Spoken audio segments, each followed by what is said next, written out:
lecture chant. An unsurpassed, penetrating, and perfect Dharma is rarely met with, even in 100,000 million kalpas, having it to see and listen to remember and accept. I vow to taste the truth of the Tathagata's words.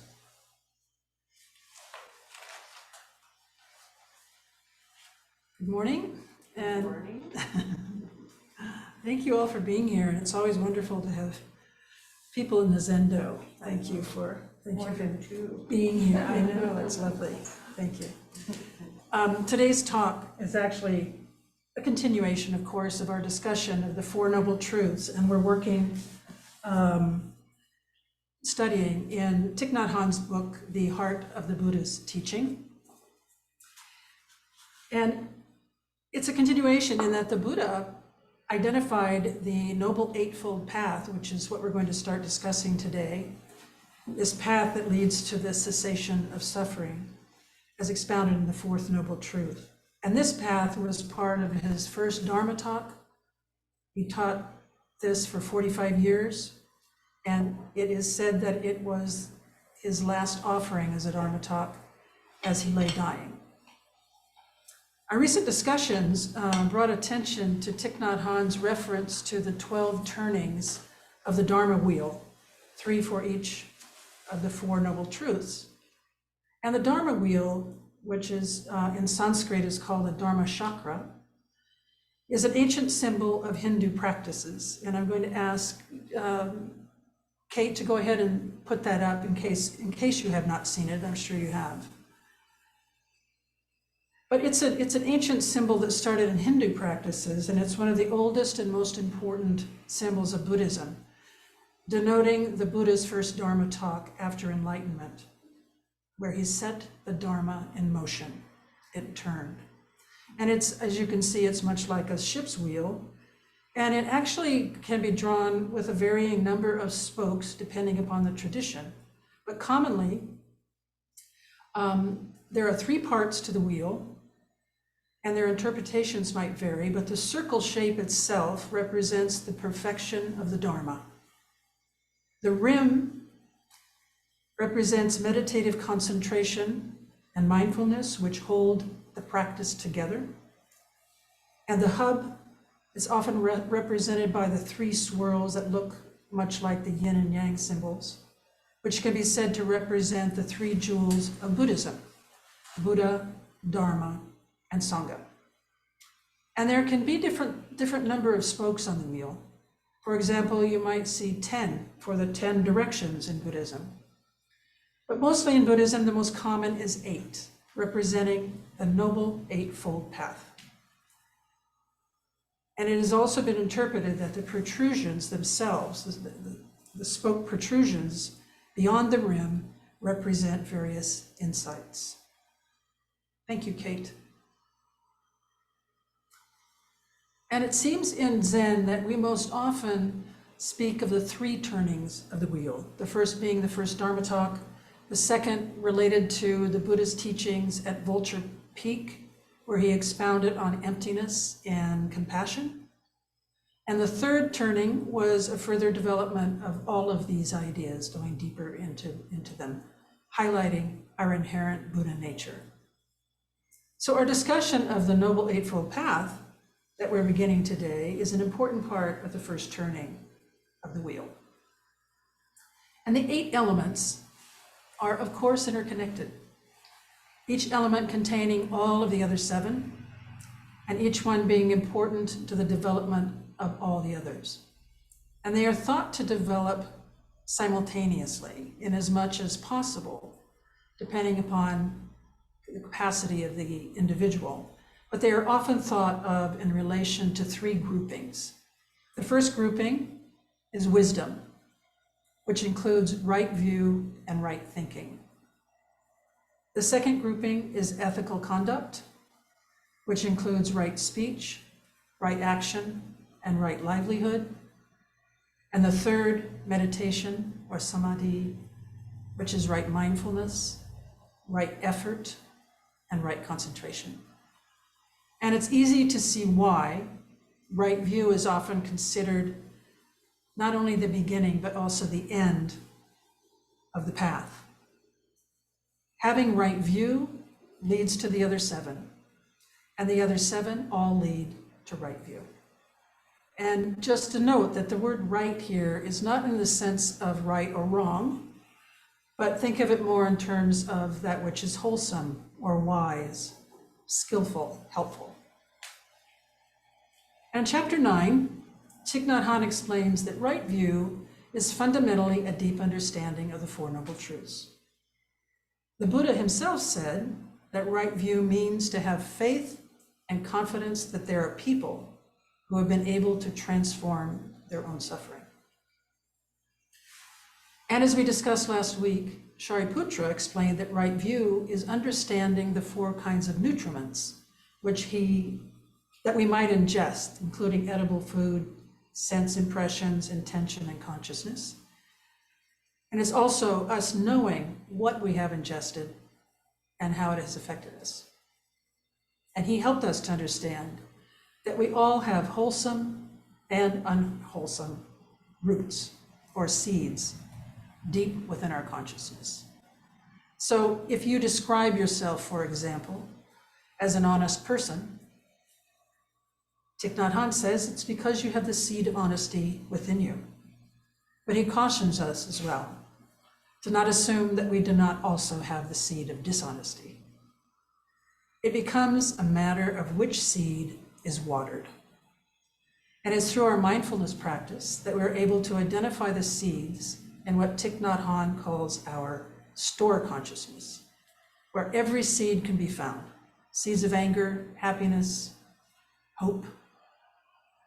And when these seeds are watered and they sprout, they manifest in our mind consciousness and thus can become stronger. And our practice helps us to better identify those that are wholesome and beneficial, and to water them, and to identify those that are not, and therefore not to nurture those to grow. We develop a greater awareness of the seeds in our storehouse, and according to Thich Nhat Hanh, we're less likely to be surprised by our own behaviors or the behaviors of others, because we become better at recognizing them. And as the Buddha said at Vulture Peak, and it's written in the Lotus Sutra, the seed of Buddhahood, our capacity to wake up and see things as they truly are, is present in each of us too. So right view is our ability to recognize that which is wholesome and to water and nurture that, what Thich Nhat Hanh calls selective touching. Now, the foundation of the first element, right view, is of course that our views are made up of our perceptions. And we remember maybe what the Buddha has said about perceptions. Don't be fooled by what we perceive. And in fact, he's quoted as having said, where there is perception, there is deception. So our suffering can and does arise from our wrong perceptions. And I'll share another wisdom from the Bodhi Oak message board. It says, don't believe everything you think. Stored consciousness is very important as a source of our perceptions, our way of seeing things. And these perceptions carry all the pitfalls, of course, of subjectivity and narrow view. And I'll share a rather poignant and somewhat humorous example of this from my own life. I had joined 2 other chaplaincy students this last summer for a 10-day required program, and we were up in Eugene, Oregon. We had rented a home overlooking a beautiful Mackenzie River, and the side of the house facing the river was floor-to-ceiling windows looking out on a very lush, alive landscape. And within this 10-day program, there was a 4 or 5 day sesshin retreat. And the day before it started, I noticed something on a branch outside the large windows in our living area, which we had actually turned into a zendo for the sesshin. And I took the binoculars and walked out onto the deck. And I just took a look and I thought, oh, wow, I think that's an owl. And so I shared this with another one of my chaplaincy fellows, Ruth, and she took the binoculars and she looked at it and she thought, oh, I think it's really an owl. I think it is. Now, the third of us, Robin, was very skeptical from the beginning. But at any rate, for the entire days of the session, Ruth and I felt such great, incredible gratitude that this owl was with us in this forested area in front of us. We looked at it off and on throughout the day, and it sat in the trees in front of us as we sat on the floor in meditation. And each day we take a look at it again. And although we weren't 100% sure, and we did think it was odd that it didn't seem to move, we let our logical minds go and just accepted that, in fact, it could be what we thought it was, an owl. We even spent time together researching it on the internet, and we decided that yes, in fact, it was a historically well-known spotted owl, which is very common in that area. And after the last morning of the session, I took the binoculars again outside to look at the owl. And this time, the binoculars had been quite changed, so I spent quite a bit of time getting them clear. And also, I had my glasses on for the first time.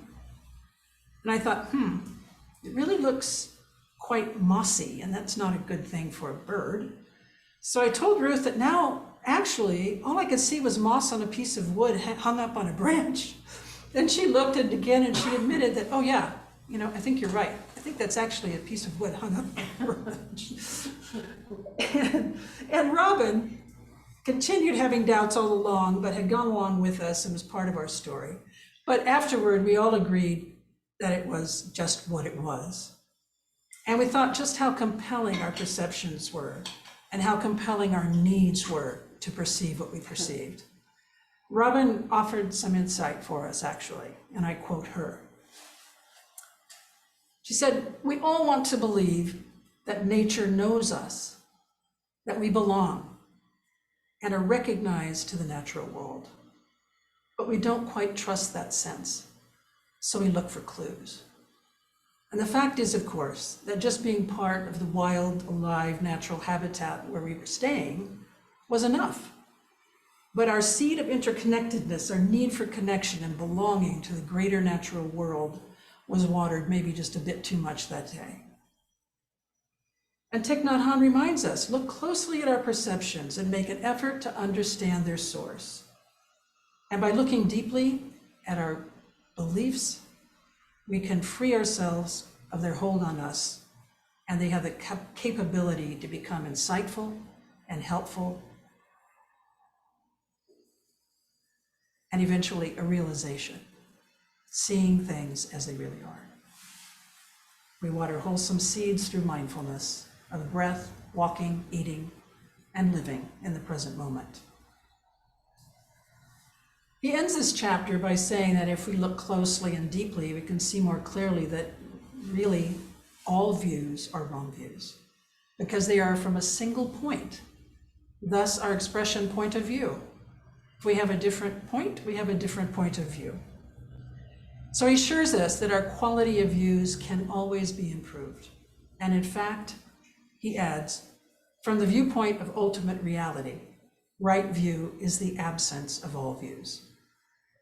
And this is what we've been practicing, a different way of saying it. Suzuki Roshi's beginner's mind, Glassman Roshi's not knowing mind. So let our perceptions show themselves, and let our practice bring awareness to them. Let's learn about them and reflect on them, and we can see that our views start to tend toward our real experience instead of our perceived experience. And at some point, they may fall away, so that we just reside in the moment unfolding as it naturally is. And an important and natural progression from right view is what Thich Nhat Hanh calls right thinking. You might also know this as right intention, which reflects the way things are. Mindfulness brings our body and our minds together so that we are not thinking of the past or the future which can cause us such great suffering, but we can be in the present moment with ease. And Thich Nhat Hanh says that with mindfulness practice, we begin to hear the cassette tape in our mind. And Linda, I'm thinking of you again with your library books of your mind that maybe now are audio tapes. And we can notice whether our thinking is useful or not. And how do we discern usefulness? How do we figure this out? Well, he shares 4 practices related to right thinking that I think are really important.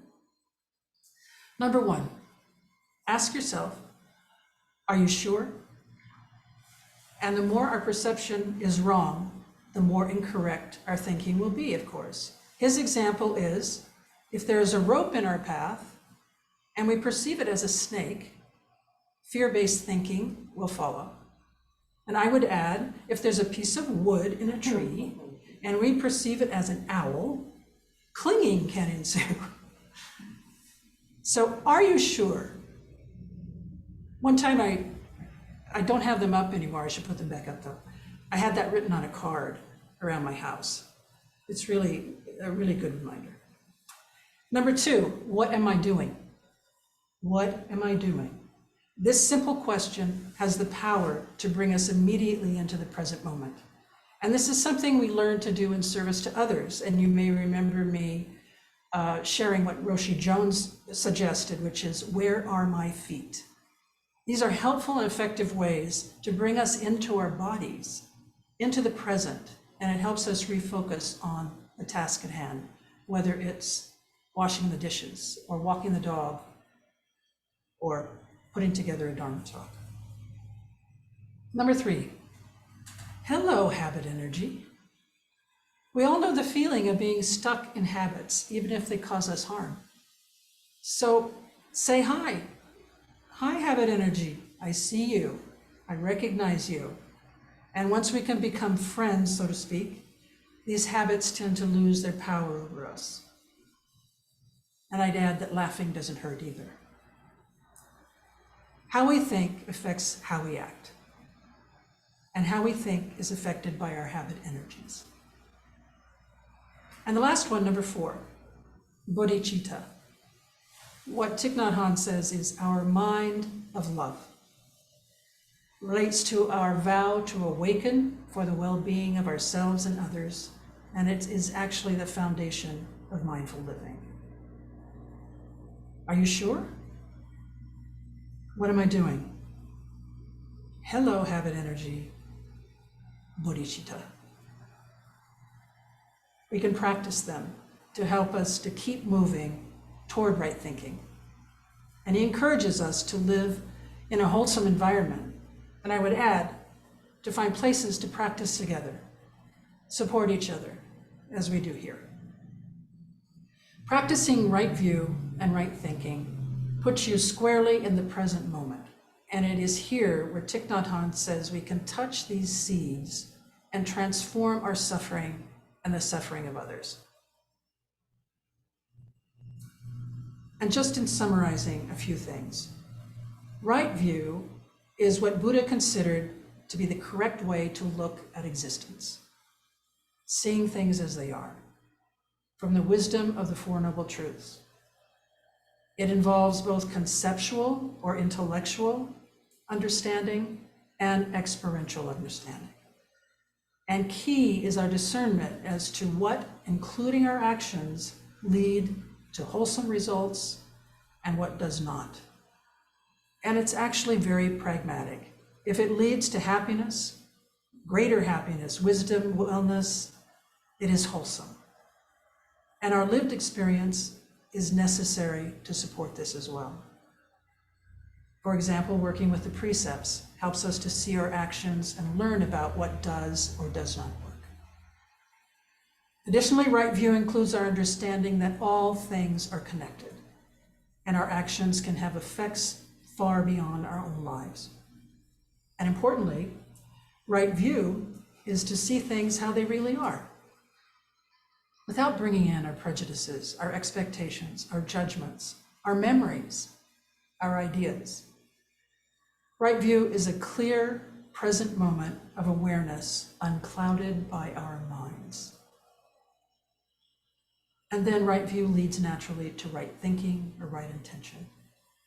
We cultivate together the aspiration to create greater happiness, wisdom, and well-being, and to release suffering,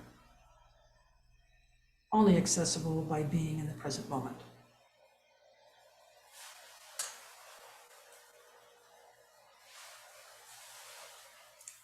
We will take a moment for reflection, at the end of which we'll hear a bell and we'll come back together.